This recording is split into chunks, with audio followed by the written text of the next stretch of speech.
Hello, അസ്സലാമു അലൈക്കും, നമസ്കാരം. പുതിയ വീഡിയോയിലോട്ട് എല്ലാവർക്കും സ്വാഗതം. തേങ്ങ വറുത്തരച്ചിട്ടുള്ള ഒരു അടിപൊളി ഫിഷ് കറിൻ്റെ റെസിപ്പിയുമായിട്ടാണ് കേട്ടോ ഇന്ന് എത്തിയിട്ടുള്ളത്. ഇത് നമുക്ക് പെട്ടെന്ന് റെഡിയാക്കി എടുക്കാൻ പറ്റുന്ന ഒരു കറിയാണ്.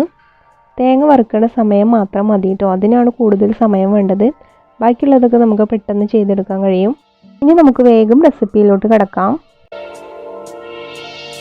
ആദ്യം നമ്മൾ പുളി വെള്ളത്തിലിട്ട് വെക്കുകയാണ് ചെയ്യുന്നത്. കുടംപുളി ആണെങ്കിൽ അത് യൂസ് ചെയ്യാം കേട്ടോ. ഞാനിവിടെ വാളൻ പുളിയാണ് യൂസ് ചെയ്തിട്ടുള്ളത്.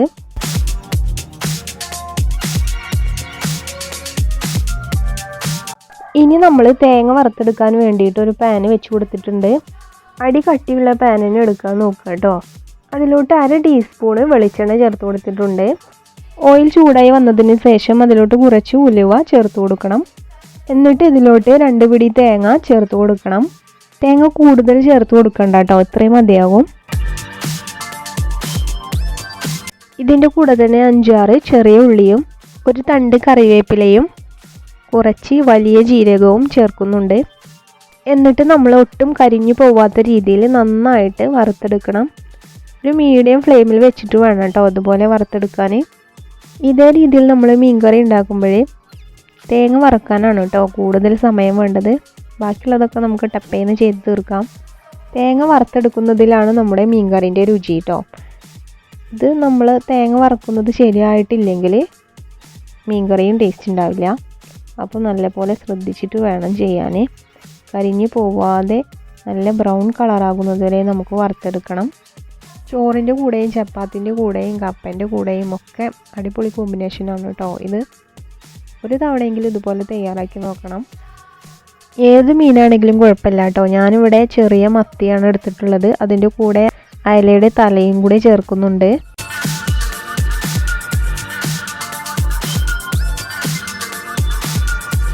ഒരു 70% വറവായി കിട്ടിയിട്ടുണ്ട്. ഇനിയാണ് നമ്മൾ പൊടികൾ ചേർത്ത് കൊടുക്കേണ്ടത്. ആദ്യം തന്നെ പൊടികൾ ചേർത്ത് കൊടുത്താൽ തേങ്ങ വറവാവുന്നതിന് മുന്നേ പൊടികൾ കരിഞ്ഞു പോവും. അതുകൊണ്ടാണ് ഇത്രയും വറുത്തതിന് ശേഷം പൊടികൾ ചേർത്ത് കൊടുക്കുന്നത്. ഒരു 1/4 ടീസ്പൂണ് മഞ്ഞൾപ്പൊടി ചേർക്കുന്നുണ്ട്.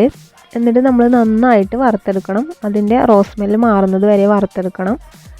അതിന് ശേഷം ഒരു ടേബിൾ സ്പൂണ് മല്ലിപ്പൊടി ചേർത്ത് കൊടുക്കുന്നുണ്ട്. അതും ഇതുപോലെ 2 മിനിറ്റ് നമുക്ക് വറുത്തെടുക്കണം. ലാസ്റ്റാണ് നമ്മൾ മുളക് പൊടി ചേർത്ത് കൊടുക്കേണ്ടത്.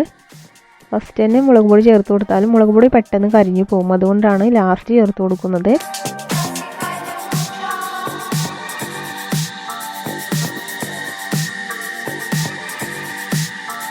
ഇനി ലാസ്റ്റായിട്ട് 1/2 ടീസ്പൂണ് മുളക് പൊടി ചേർത്ത് കൊടുത്തിട്ടുണ്ട്. ഇത് നല്ല എരിവുള്ള പൊടിയാണ് കേട്ടോ, അതുകൊണ്ടാണ് 1/2 ടീസ്പൂൺ ചേർത്ത് കൊടുത്തത്. നിങ്ങളുടെ കയ്യിൽ കാശ്മീരി മുളക് പൊടി ഉണ്ടെങ്കിൽ അതും ചേർത്ത് കൊടുക്കുക കേട്ടോ. എന്നാൽ നമ്മുടെ കറിക്ക് നല്ലൊരു കളറ് കിട്ടും. ഏറ്റവും ലോ ഫ്ലെയിമിലേക്ക് മാറ്റിയിട്ടാണ് കേട്ടോ നമ്മൾ പൊടികൾ ചേർക്കേണ്ടത്. പറയാൻ വിട്ടുപോയി. ഇനി ഒരു 2-3 മിനിറ്റ് കൂടെ നമുക്ക് വറുത്തെടുത്താൽ മതി കേട്ടോ. അപ്പോഴത്തേക്കും നമ്മുടെ തേങ്ങയുടെ മിക്സ് റെഡിയാവും. നല്ല സ്മെല്ലൊക്കെ വരാൻ തുടങ്ങിയിട്ടുണ്ട്. അങ്ങനെ നമ്മുടെ തേങ്ങ വറുത്തെടുത്തിവിടെ റെഡിയായി കിട്ടിയിട്ടുണ്ട്.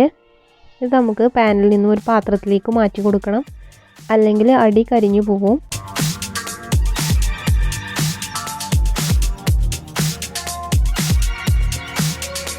ഇനി കറി തയ്യാറാക്കാൻ വേണ്ടിയിട്ട് മൺചട്ടി വെച്ച് കൊടുത്തിട്ടുണ്ട്. ചൂടായി വരുമ്പോൾ അതിലോട്ട് 1 ടേബിൾ സ്പൂണ് വെളിച്ചെണ്ണ ചേർത്ത് കൊടുക്കണം.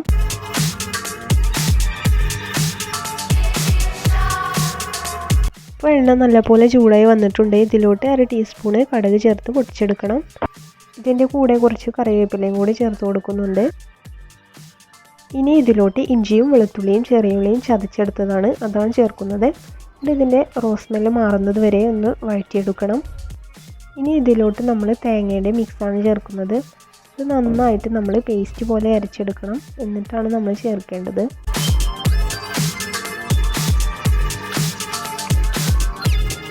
തേങ്ങയുടെ മിക്സ് ചേർത്തതിന് ശേഷം ഒരു 2 മിനിറ്റ് നമുക്ക് വഴറ്റി കൊടുക്കണം. അത് കഴിഞ്ഞ് മിക്സിയുടെ ജാറിലോട്ട് കുറച്ച് വെള്ളം ചേർത്തിട്ട് ഇതിലോട്ട് ഒഴിച്ചു കൊടുക്കുകയാണ്. എത്ര കറിയാണോ നമുക്ക് ആവശ്യമുള്ളത് അത്രയും ഒഴിച്ചു കൊടുക്കാം കേട്ടോ.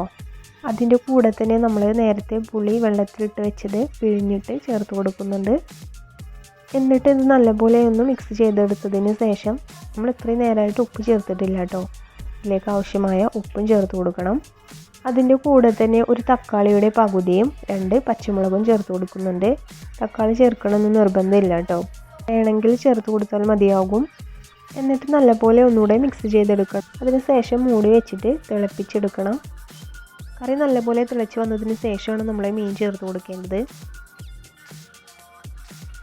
ഇത്രയും മീനാണ് കേട്ടോ നമ്മൾ എടുത്തിട്ടുള്ളത്. ഇപ്പോൾ കറിയൊക്കെ നല്ലപോലെ തിളച്ച് വന്നിട്ടുണ്ട്. ഒന്ന് മിക്സ് ചെയ്തതിന് ശേഷം ഇതിലോട്ട് നമ്മൾ മീൻ ചേർത്ത് കൊടുക്കുകയാണ്.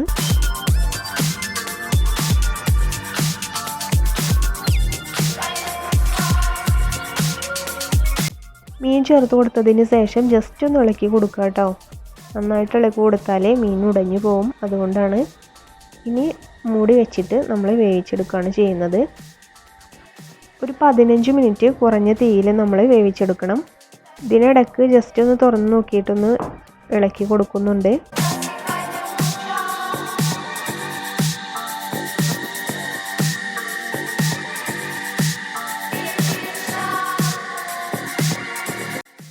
അങ്ങനെ നമ്മുടെ അടിപൊളി മീൻകറി ഇവിടെ റെഡിയായി കിട്ടിയിട്ടുണ്ട്.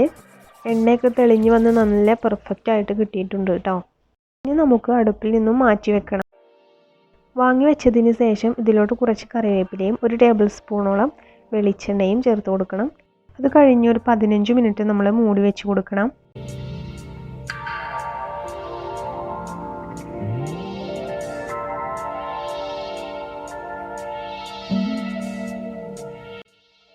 മിനിറ്റ് കഴിഞ്ഞതിന് ശേഷം ജസ്റ്റ് ഒന്ന് മിക്സ് ചെയ്തിട്ടാണ് നമ്മൾ യൂസ് ചെയ്യേണ്ടത്. നല്ല അടിപൊളി കറിയാണ് കേട്ടോ ഇത്. അപ്പോൾ ഇതായിരുന്നു ഇന്നത്തെ വീഡിയോ. അപ്പോൾ എല്ലാവർക്കും ഇഷ്ടമായെന്ന് വിചാരിക്കുന്നു. ഇഷ്ടമായാൽ നമ്മുടെ ചാനൽ ലൈക്ക് ചെയ്യാനും ഷെയർ ചെയ്യാനും സബ്സ്ക്രൈബ് ചെയ്യാനും മറക്കരുത്. ഇനി പുതിയൊരു വീഡിയോയുമായി വരുന്നത് വരെ താങ്ക് യു.